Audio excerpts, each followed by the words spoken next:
て今回皆さんと一緒に読み解いていくのは山口市役所の建物、そしてその場所の歴史についての資料ですね。はい。この市役所、もちろん行政の中心なんですけど、実はこの場所自体が、すごく面白い変遷をたどってきてるんですよね。そうなんです。資料を見るとその深さがよくわかりますね。提供いただいた資料をもとにこの場所がどう変わってきたのか、その物語を、掘り下げていければなと。単なる建物の話だけじゃなくて、その背景にある時代の流れ、例えば教育とか行政に対する考え方の変化みたいなものも見えてくるのが面白いところです。まずはそもそもなぜ山口大学がこの亀山公園の近くにできたのかっていうところからですよね。そうなんです。そこが全ての始まりといいますか。資料を読むと、この亀山公園、もともとは毛利氏、特に毛利景元の時代の重要な拠点で、高根城なんてお城もあった場所なんですね。歴史的に非常に重要な土地です。で、そこに大学がとなるのは、やはり明治維新後の近代化の流れが大きいですね。近代化。はい。西洋の学問を取り入れて国全体の教育レベルを上げなければいけないと。そういう中で山口はもともと長州藩の中心で、藩校の明倫館もありましたし、学問的な土壌があったということですね。まさにそういう伝統もあって、新しい高等教育機関への期待が高かったわけです。なるほど。で、資料にはその亀山周辺に毛利氏由来のかなり広い土地があったとも書かれてますね。これも場所選びには？それは、非常に大きな要因だったと思います。やっぱり広い敷地が必要ですし。ですよね。それに自然環境も豊かで、静かな環境が学問の場にはふさわしいと、そういう考えもあったようです。そういう経緯でしたか。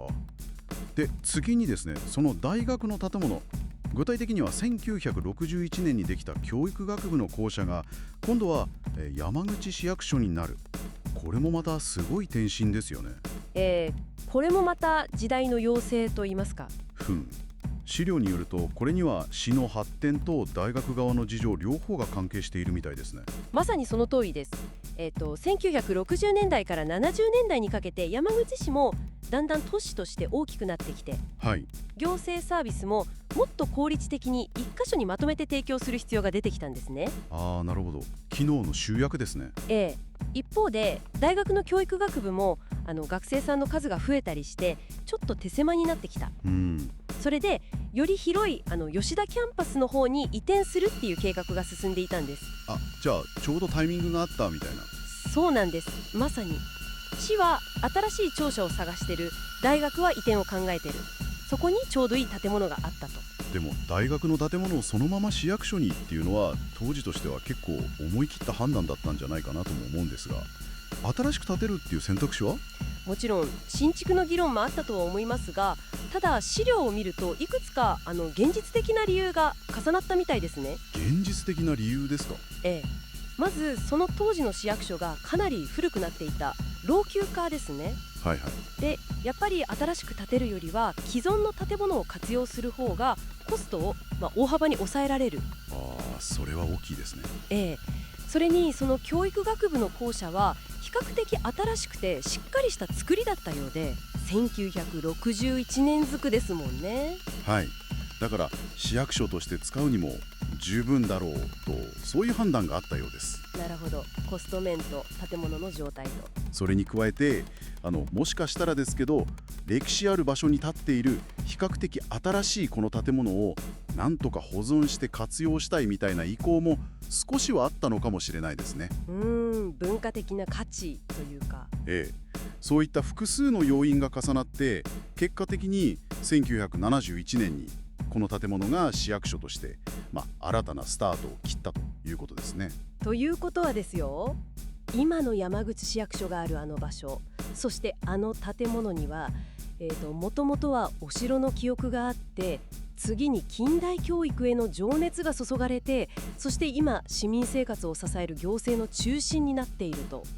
いやー、一つの場所がこれだけ役割を変えながら生き続けてるって、なんかすごいドラマを感じますね。本当にそうですね。教育施設が例えば行政施設に変わるっていう例は、他にもあるとは思うんです。でも山口市の場合、その土地が持つ歴史、つまり毛利氏の時代からの文教の伝統とか近代化の歩みとすごく密接に結びついている点が特に興味深いなと。確かに。建物を再利用するっていうのは単に効率がいいとかお金がかからないってだけじゃなくて、その土地とか建物が持ってる記憶みたいなものをどう未来につないでいくかっていう問いかけでもあるように思うんですよね。記憶の継承ですか。深いですね。さて、今回の資料をこうして読み解いてみて、あなたはこの場所にどんな物語を感じ取りましたか？そうですね。普段何気なく見ている公共の建物とか場所も、実はこうやって時代の移り変わりをずっと見てきた証人なのかもしれませんね。ちょっとそんな視点で街を歩いてみると、また何か違う発見があるかもしれません。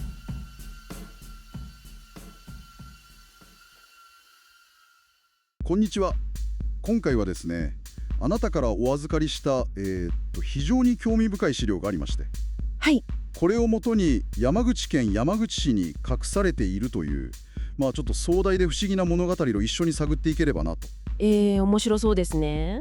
資料を読みますと、亀山公園、昔の高根城の跡地ですね。それから山口大学、そして今の市役所、こういった場所が実は何というか宇宙的な存在と深くつながっているんじゃないかという説が展開されてるんですよね。